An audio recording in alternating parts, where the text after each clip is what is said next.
योग दिवस की शुभकामनाएं। साथियों, एक प्रश्न मेरे पास आया है। प्रश्न ये है कि योग का मन पर और या मनोरोगों पर क्या प्रभाव पड़ता है। साइकोसोमेटिक बीमारियों पर योग का योग का क्या संबंध है। साथियों, योग का मन पर ही सबसे अधिक प्रभाव पड़ता है।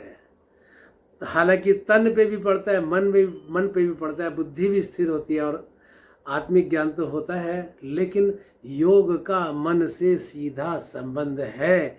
क्योंकि पतंजलि के द्वारा दी हुई परिभाषा योगश्चित्त वृत्ति निरोध है। चित्त की वृत्तियों का निरोध ही योग है।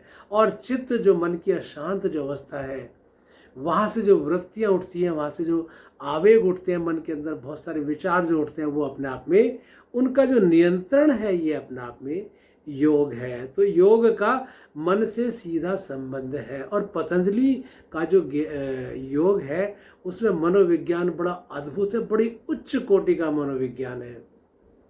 और शायद मुझे कहते हुए संकोच बिल्कुल नहीं हो रहा है कि इतनी उच्च कोटि का मनोविज्ञान है कि मन के बारे में इतनी व्याख्या, इतनी डिटेल व्याख्या और आधारभूत व्याख्या शायद कहीं आधुनिक चिकित्सा शास्त्र में भी नहीं होगी। तो साथियों, क्या होता है कि जो मन है हमारा, इसके दो भाग हैं, आप जानते हैं, अवचेतन मन और चेतन मन। चेतन मन जिसमें हम कार्य करते हैं, दिनचर्या के जो कार्य करते हैं सारे इंद्रियों के द्वारा, ज्ञानेंद्रियों, कर्मेंद्रियों के द्वारा। अवचेतन मन, इनसे जो भी हम काम करते हैं, उसका जो भी हम जिनसे प्रभावित होते हैं या जो हमें जिनसे हम आकर्षित होते हैं, जो हमें किसी भी तरह से जो हमें आश्चर्य वाले जो काम लगते हैं, ऐसे सभी के सभी विचार हमारे अनकॉन्शियस या अवचेतन मन पे हमारे पहुंचते हैं। अर्धचेतन दोनों की मध्य की अवस्था है। तो साथियों, जो पतंजलि का मनोविज्ञान है वो कहता है योगश्चित्त वृत्ति निरोध है। चित्त की वृत्तियों का निरोध ही योग है। और मन के बारे में, चित्त की वृत्तियों के बारे में महर्षि पतंजलि ने कहा है कि चित्त की 5 अवस्थाएं हैं। क्षिप्त अवस्था, विक्षिप्त अवस्था, मूढ़ावस्था, निरुद्धावस्था और एकाग्रता अवस्था। तो जो पहली जो तीन अवस्थाएं, क्षिप्त, विक्षिप्त और मूढ़ावस्था, ये तीनों का योग से कोई संबंध नहीं है, बिल्कुल भी कोई संबंध नहीं है। इन तीनों के तल पे यदि व्यक्ति है तो वो योग के बाउंड्री से बाहर है, योग के क्षेत्र में नहीं है। क्यों? क्योंकि मन जो है हमारा वो अपने आप में तीनों के तीनों जो है, इन तीनों में पतन की ओर लेके जाता है। कौन सी अवस्था? क्षिप्त अवस्था, जिसमें पता ही कुछ नहीं, मन का संतुलन नहीं होता। विक्षिप्त अवस्था और ज़्यादा गहरी बिखरी हुई अवस्था। और मूढ़ावस्था, जो मूढ़ी होते हैं, जिनको अपने जीवन के कर्तव्यों का, कामों का पता ही नहीं, उद्देश्य का नहीं पता। बाकी जो 2 अवस्थाएं, निरुद्धावस्था और एकाग्रता अवस्था, वो हमारी योग की एक तरह से अंतरंग योग की प्रारंभिक अवस्थाएं हैं। वो भी, क्योंकि उसके बाद ध्यान भी आता है, समाधि भी आता है। तो पंच कोश में जो मनोमय कोश है, जो 5 कोश है, 5 कोश हमें पता होने चाहिए। साथियों, मैं कई बार निवेदन करता हूँ अपने मित्रों से, अपने सभी अपने संबंधियों से कि कम से कम योग की आधारभूत जानकारी इतनी हो जाए कि कोई अंग्रेज आके हमारे सामने ये ना कहे कि योग तो ये है। हमारा योग है, हमारा विज्ञान है, हमारा ज्ञान है, हमें पता होना चाहिए।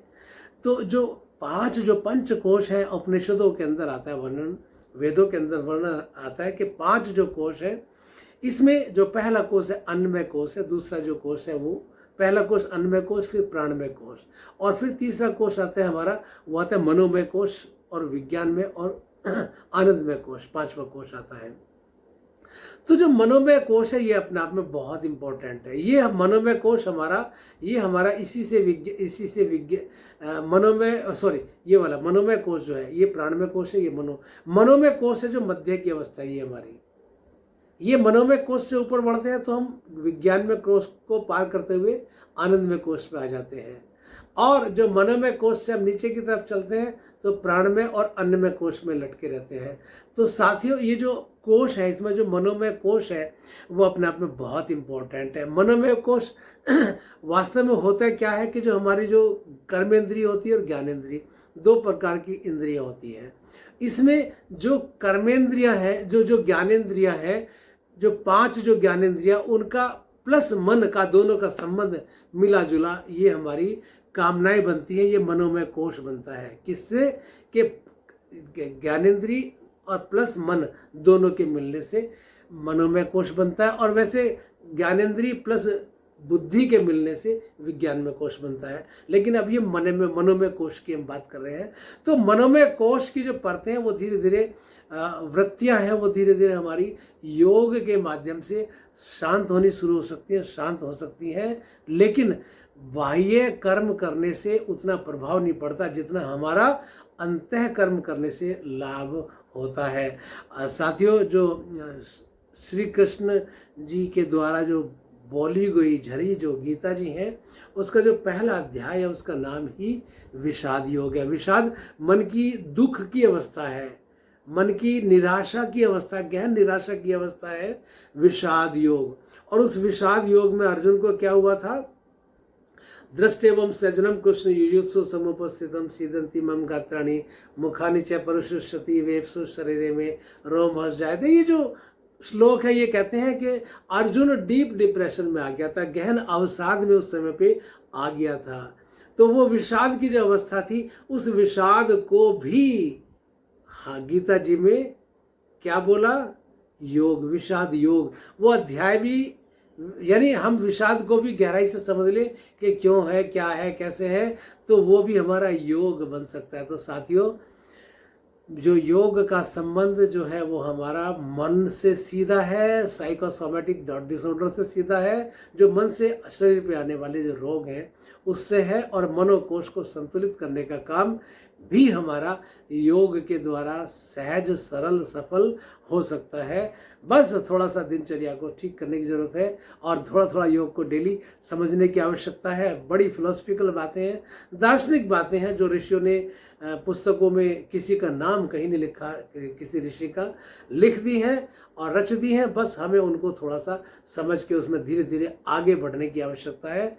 एकदम बढ़ना थोड़ा मुश्किल, लेकिन धीरे धीरे पहले हम क्या करें?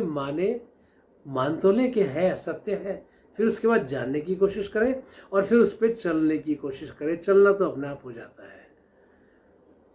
योग दिवस की पुनः शुभकामनाएं।